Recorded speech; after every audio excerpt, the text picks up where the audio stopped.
नमस्कार. बरेच जणांचे कमेंट आले आहे की दादा आम्हाला बोटनेक ब्लाउजचं कटिंग पाहायचंय आणि तेही प्रिन्सेस कट. तर मी का नाही सांगणार, चला आपण आता बोटनेक ब्लाउजचं कटिंग करतोय. तर बघा मी इथे मार्किंग केलेली आहे ही सरळ, आणि इथं चौकोन केलेला आहे. म्हणजे बघा की ही पूर्ण शोल्डर अगोदर टाकायचं. तर पूर्ण अंगावर शोल्डर मोजायचं, किती शोल्डर येतंय ते शोल्डरवरनं आपण निम्म शोल्डर घ्यायचं. आणि इथे मला शोल्डर आलेलं आहे 14 इंच, त्यातलं निम्म मी 7 इंच घेतलेलं आहे बरोबर. तर त्याच्या अलीकडे आपण 4.5 इंचची गळ्याची रुंदी घ्यायची, आणि त्यानंतरनं इथून 4.5 इंचाच्या हिशोबाने गळ्याची खोली घ्यायची. असं खाली घ्यायचं नाही सरळ, तर तिरक्या हिशोबाने आपल्या नजरेने 4.5 इंचाचं घ्यायचं आणि त्याला असा बोटनेक सारखा आकार द्यायचा बरोबर. आणि मुंडा असेल तर बोटनेकला नेहमीपेक्षा मुंडा आपण अर्धा इंच जास्त खाली घ्यायचा. तर हे 36 साईजचं ब्लाऊज आहे, तर मी मुंडा घेतलाय 5.5 इंच तयार बरोबर. आणि हे फ्रंटच्या हिशोबाने एवढं मी आतमध्ये मुंडा कोरलेला आहे, म्हणजे खट्याचा आकार घेतलेला आहे. आणि हा पाठीमागचा भाग आहे, तर त्याला बाहेरून मी असा सेप घेतलेला आहे. तर याच्या आतमध्ये अंतर आहे ना आपण ते अर्धा इंच दोरावर इतपत आहे. आणि पूर्ण उंची जर घेतलेली आहे त्याच्यामध्ये अर्धा इंच वाढवलेला आहे. आणि टक्सची उंची 9.5 ते 9.10 घेतलेली आहे नेहमीप्रमाणे प्रिन्सेसच्या. आणि इथून रुंदी मी 4.25 घेतलेली आहे. ते आपण आपल्या मापानुसार 3.5 ते 4.25च्या डिस्टन्स प्रमाणे आपण हे घ्यायचं. आणि कमरेचा चौथा भाग, छातीचा चौथा भाग अधिक मार्जिन वाढवलेला आहे आपण. तर ह्या पद्धतीचं आपण हे पुढचा फर्मा तयार केलेला आहे. आणि प्रिन्सेसचा जो सेप असतो तो सेप इथपर्यंत असा आणलाय. त्यानंतरनी मी याच्या खाली असा वळंदाज सेप घेतलेला आहे, पण ह्याच्यामध्ये 1 इंचाचं अंतर ठेवलेलं आहे आणि त्याप्रमाणे हे मी इथं असा सेप घेतलेला आहे. तर हा भाग आपण जेव्हा पुढच्या भागासाठी काढलेला असतो त्यानंतरनं आपण हाच भाग उलगडल्यानंतरनं पाठीमागचा भाग निघतो, तेव्हा बघा गळ्याची रुंदी तेवढीच असते आणि खोली पण तेवढीच असते आणि शोल्डर जेवढं विड्थ आलंय तेवढंच असतं. तर आपण मार्जिन बाहेर शोल्डरला वाढवायची काही आवश्यकता नाहीये, कारण हे गळ्याची रुंदी अगोदरच आपली मोठी असते आणि ते पसरट असते बरोबर. त्यानंतर खोली सुद्धा तेवढीच आहे मागच्या भागाला जशी पुढच्या भागाला होती. आणि हे जे आपण पाठीमागे जर बोटनेकला वाटेल तसं आकार काढायचा असेल, गळा पाहिजे असेल, तर गळ्याची जेवढी खोली असेल तेवढी गळ्याची खोली घेतलेली आहे. आणि जो आकार आपण मी आता हे पाकळीचा आकार दिलेला आहे, कोणी असा आकार देतं, कोणी असा आकार देतं, ज्याला वाटेल त्या प्रकारचा आकार देतो. पण शक्यतो आपण हे बोटनेकची रुंदी इथपर्यंत आहे पसरट, म्हणून आपण याच्यापर्यंत जायची काय आवश्यकता नाही. तर ते घातल्यानंतर ना ऑटोमॅटिक इथपर्यंत पोहोचतं ते. तर त्याच्यासाठी आपण आहे ना आकार कुठलाही देताना नकळत एवढाच आकार द्यायचा आपण. ह्याच्याकीन 1 इंचाचं डिस्टन्स ते 1.25 इंचाचं डिस्टन्स आपण आत घ्यायचं आणि त्या हिशोबाने पाठीमागचा गळ्याचा आकार आपल्याला जो हवा ते द्यायचा. पण याच्यापर्यंत ह्या सरळ रेषेपर्यंत आपण आकार इकडे घेऊन गेला की खूप पसरट होतो, मग तो गळा पाठीमागचा पसरला जातो. तर ह्या पद्धतीचा हे पाठीमागचा भाग आहे, जेणे की आपण ह्या पुढच्या भागावरनं काढलेला आहे. तर हे पुढचा भाग आणि हे पाठीमागचा भाग असा बोटनेकचा प्रकार आहे. तर आता हे जे पीस आपण काढणार आहोत ते आपल्या पद्धतीने जसं मी प्रिन्सेस कटचं काढतो त्याच पद्धतीने.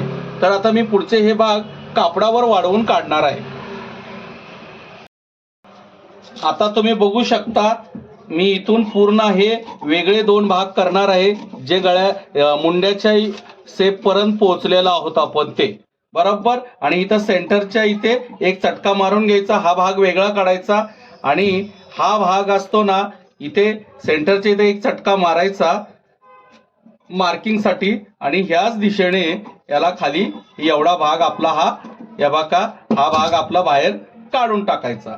मग त्यानंतरनं तुम्ही बघू शकताय की हा पीस असा असेल ह्याचा प्रिन्सेसचा.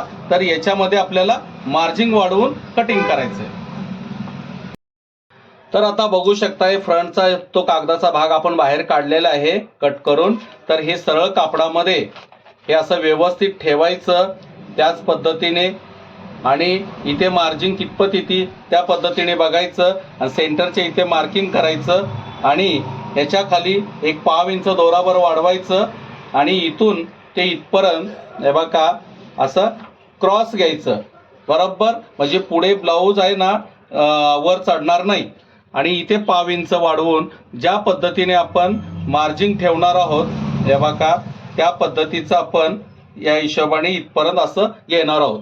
आणि हे पुढच्या गळ्याचं जे बोटनेकचा शेप आहे तो हे बघा बोटनेकचा शेप आहे तो आहे ह्या दिशेने आपण मुंड्याच्या हिशोबाने इथपर्यंत असं शेवटपर्यंत कट करून घेणार आहोत. हे बघा इथून मी असा कट करून घेतो. इथे मार्जिन ठेवलेलं आहे 1.5 इंच दोरावर. आपल्या पद्धतीने मार्जिन वाढवायचं आणि ह्याच्या आकाराने जसं जातंय तसं त्याप्रमाणे हे कट करून घ्यायचं बरोबर. आणि जसं मुंड्याचं पण आहे त्याच पद्धतीने आपण हे कट करून पुढे घेणार आहोत बरोबर. मग हे बोटनेकचा भाग पण याच पद्धतीने आपण पुढचा कट करून घेणार आहोत. जसं जाते तशी अगदी छान पद्धतीने कट करत कात्री चालवायची आपण बरोबर. तर हा भाग इथे संपला जेणे की हा फ्रंटचा भाग तयार झाला. मग थोडंसं आपण ह्याला फिनिशिंग द्यायची. फिनिशिंग म्हणजे हेच असतं जे व्यवस्थित कट झालेलं नसेल त्याला एकसारखं मार्जिन ठेवून कट करून याची लेवल आणून आपण घ्यायची हे बघा. आणि इथे सेंटरच्या इथे एक चटका द्यायचा म्हणजे हा सेंटर झाला. आणि याच्या पुढे 2 इंच ते 2.25 इंचाच्या हिशोबाने मार्किंग करायची म्हणजे इथे पुढचं एक टक्स होईल, जो हाफ कटोरी सारखा असतो तो टक्स होईल. आणि इथे थोडंसं मार्किंग जरा दाबून करायची जेणे की हा भाग इथेच जाग्यावर उमटला जाईल म्हणजे हा भाग होईल इथे. तर हा झाला फ्रंटचा भाग. आता आपण साईडचा पीस काढून घेऊ. आता बघा हा साईड पीस आहे आपला. तर हे सरळ कापड आहे, हे आडवं कापड आहे आणि हे क्रॉसमध्ये आहे म्हणजे तिरक आहे. तर याला लवचिकपणा असला पाहिजे त्या पद्धतीने हा क्रॉसमध्ये, मी माझ्या पद्धतीत तर मी क्रॉसमध्ये ठेवतो कारण बरेच जणांना प्रश्न पडतो की क्रॉसमध्ये कशाला ठेवायला पाहिजे. पण ते क्रॉसने काय होतं माहिती आहे का, फिटिंगला चांगलं बसतं आणि प्रिन्सेसचा तो एक शेप चांगला येतो. आता इथे मार्किंग करायचं आपण आणि हे याच्याप्रमाणे आहे ना 1.5 इंच मार्जिन वाढवत याला 1 इंचाचा उंचवटा आणायचा कारण हे माप 36 साईजचं आहे, लहान माप आहे म्हणून मी असा उंचवटा याला थोडासा कमी घेणार आहे. जर माप मोठा असेल तर आपण उंचवटा वाढवू शकतो. आणि इथून सरळ घ्यायचं आणि इथे 1.5 इंच दोराबर वाढवायचं आणि याला असं आपण मिळवायचं बरोबर. आणि हे साईडने आहे असं या मुंड्याच्या हिशोबाने आपण हे कट करून घ्यायचं बरोबर. तर बघा मी असं ह्या हिशोबाने कट करून घेणार आहे आणि इथे 1.5 इंच दोराबर मार्जिन ठेवून या पद्धतीने या बघा असा याचा उंचवटा घेत खाली परत वळणदार घेणार आहे. आणि हे साईडने मात्र जेवढं आहे तेवढं आपण कट करून घ्यायचं आणि हे इथून असा तिरकसपणा घेत घेत घेत घेत याला मिळवायचा म्हणजे हा फ्रंटच्या साईडचा भाग आपला तयार होईल बरोबर. मग हे काढायचं. जरा व्यवस्थित फिनिशिंग मध्ये कटिंग नसेल झालं तर आपण या पद्धतीने वळणदार व्यवस्थित घ्यायचं जेणे की आपल्यालाही छान वाटतं आणि ते कटिंग पण व्यवस्थित होते आणि शिवताना पण आपल्याला कुठेही कट करावं लागत नाही, काही नाही. आणि इथे मार्किंग करून घ्यायची आणि परत व्यवस्थित हे साईडचं जे तिरकसपणा नीट नाही आला असेल तर त्याला हा तिरकसपणा आपण व्यवस्थित करून घ्यायचा. तर हा झाला तयार पीस.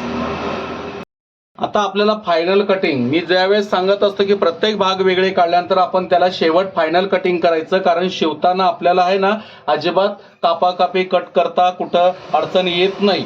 तर हा पाठीमागचा भाग ठेवलेला आहे त्यावर आपण पुढचा भाग ठेवायचा. बघा हे पाठीमागच्या हुकाचं ब्लाऊज आहे आणि हा फ्रंट ठेवला मी. त्यानंतरनं त्याचं साईड पीस ठेवलं बरोबर. खालचं आणि वरचं मार्जिन धरून आपण व्यवस्थित ठेवून द्यायचं आणि हे मुंड्याचा शेप बघून घ्यायचा आणि हा राऊंड पण बरोबर येतोय का ते बघून घ्यायचं. त्यानंतरनं जर आपल्याला कमी जास्ती वाटत असेल न कळत आपण या हिशोबाने याला शेप द्यायचा. तर बघा ह्याचं डिस्टन्स व्यवस्थित आहे आणि आता याला भाई लावून बघायचं. तर बाई ही माझी फुग्याची म्हणजे प्लेटची आहे, तर मी इथं असंच ठेवणार बाई आणि या पद्धतीने असं लावत लावत लावत इथपर्यंत जाणार आणि जेवढा भाग येतो तेवढ्या मी इथून इथपर्यंत प्लेट्स टाकणार, म्हणजे ते फुग्याची बाई आपली तयार होईल, पफची बाई. तर अशा पद्धतीचं हे boatneck princess cut blouse cutting आहे. तर करा प्रयत्न, नक्की होईल.